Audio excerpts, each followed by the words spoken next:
So, my dear students, today again I am ready for you to discuss about the topic sexual reproduction in plants. As you all know that in this topic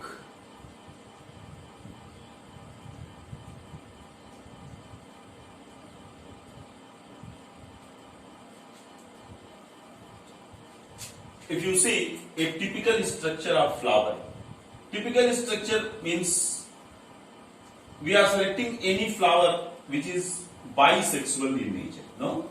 Bisexual, because we can show both these sexes, okay? So, there will be an ovary and here you can see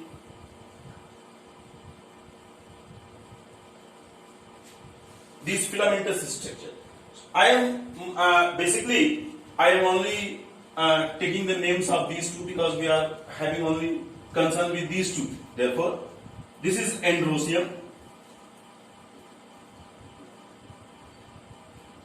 and this one is gynoecium. This part is gynoecium. This androecium is the male part. This gynoecium is the female part. Okay? This hole is called anther. This hole is called anther. And this one is called carpel. This one is called carpel. Okay?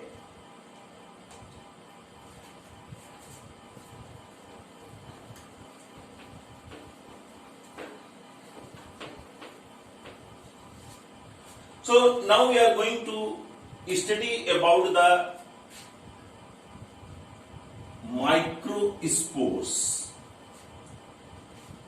They are the male reproductive structures. No? Male reproductive structure. So before this, we will discuss about the stamens.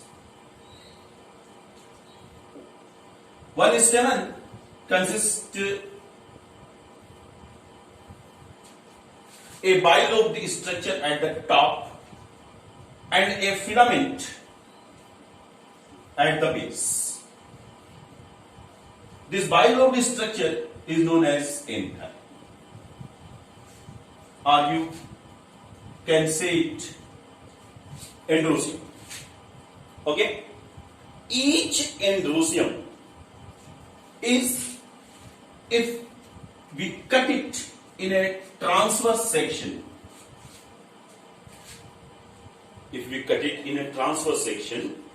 then it is a four-chambered structure. It will appear when we will cut the transverse section of the system. Okay? So, I am now going to discuss about the transverse section of this androecium. You can see this is just like a butterfly. This is just like a butterfly.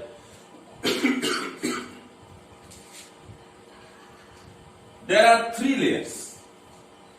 Upper layer will be called epidermis. Just below it, endothecium. And inner side there will be tapetum. Just after this tapetum, there will be a mass of cells, and they are called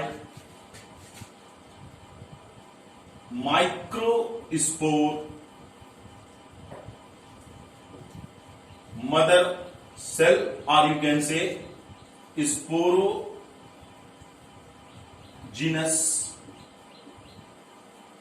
tissue.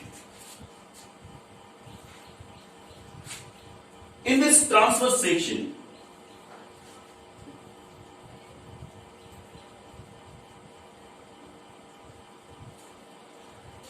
This upper epidermal layer and this endothecium, they are only protective in nature. Okay? But this tapetum is somewhat unique. This tapetum is somewhat unique. And the uniqueness of this tapetum is this. Tapetum is a nutritive tissue. Nutritive tissue. And it will provide nutrition to the microspores. To the microspores. The cellular biology of the cells of this tapetum is also very unique. It is having rich cytoplasm and is binucleate in nature. This tapetum is a nutritive tissue providing nutrition to the microspores, and it consists of rich cytoplasm and is a binucleate structure.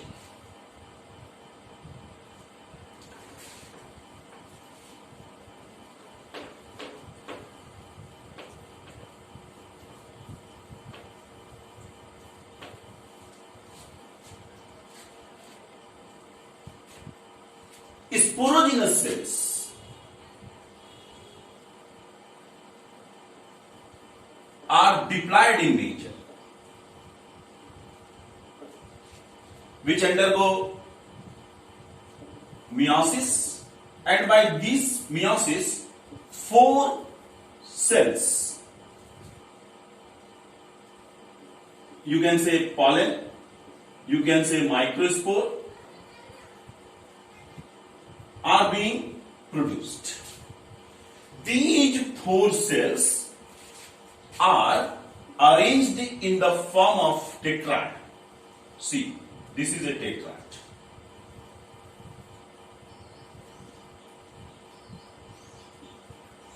Many other conditions are also possible. This is a tetrad stage. This stage is characteristic. This stage is characteristic. Like that only these microspores are arranged. These microspores are arranged. So when meiosis happened in these sporogenous cells and formation of 4 cells caused, then each cell will be having what? Haploid number of chromosome. Haploid number of chromosome. So this microspore is a haploid structure, while this sporogenous cell is a diploid structure. Clear? Okay.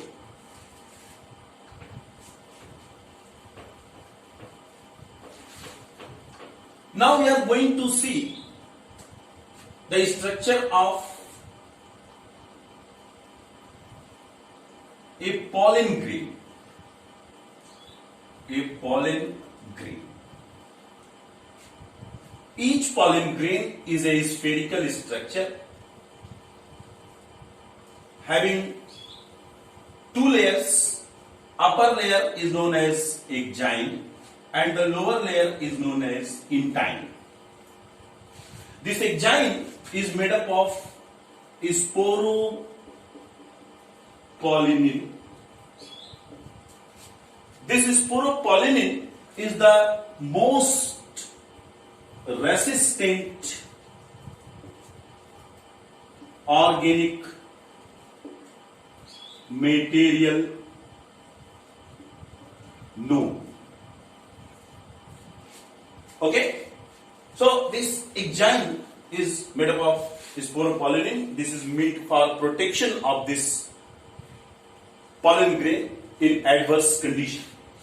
Then intine, and after intine, inside there will be 2 cells, 2 unequal cells. One will be larger and another will be smaller. This larger will be called as generative nucleus, or you can say generative cell, and this another one is known as vegetative cell.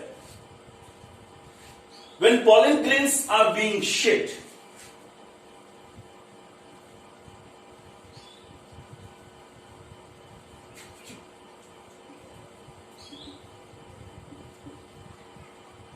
they are in two-cell structure. It means there will be only one generative nucleus and a vegetative nucleus. Vegetative nucleus will be always smaller, while generative nucleus will be always larger in nature. Okay, that is clear?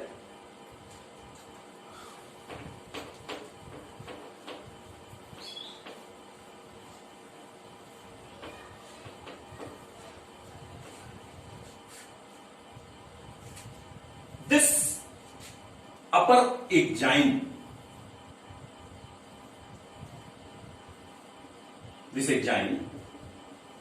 consists of pore. One pore will be there. This pore will be known as germ pore. This pore will be known as germ pore.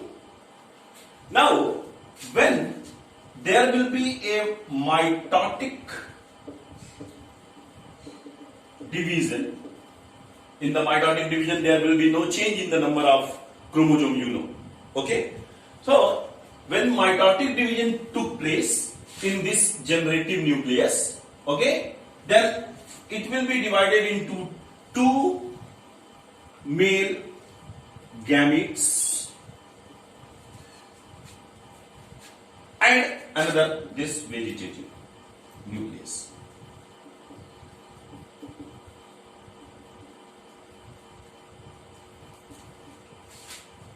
It means two male gamete plus one vegetative nucleus. It means three-cell structure.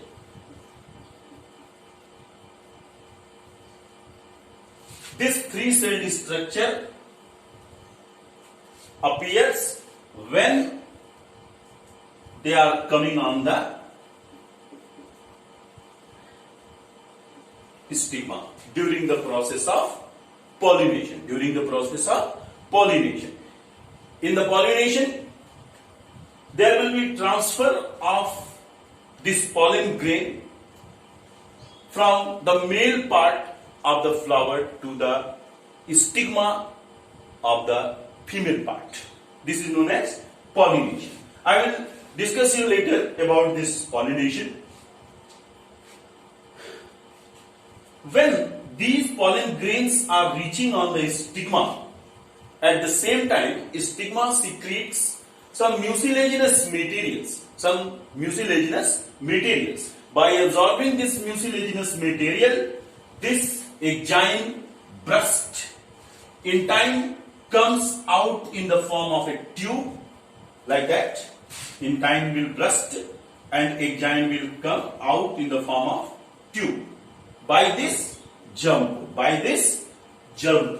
And now when this pollen tube will come out, this will be a three-cell structure. Two male gametes and one vegetative nucleus. That's all about this class. Tomorrow again I will make another video. This video will describe you about the structure of the female reproductive system in the case of angiosperm. Till then, thank you very much for watching. Thank you very much.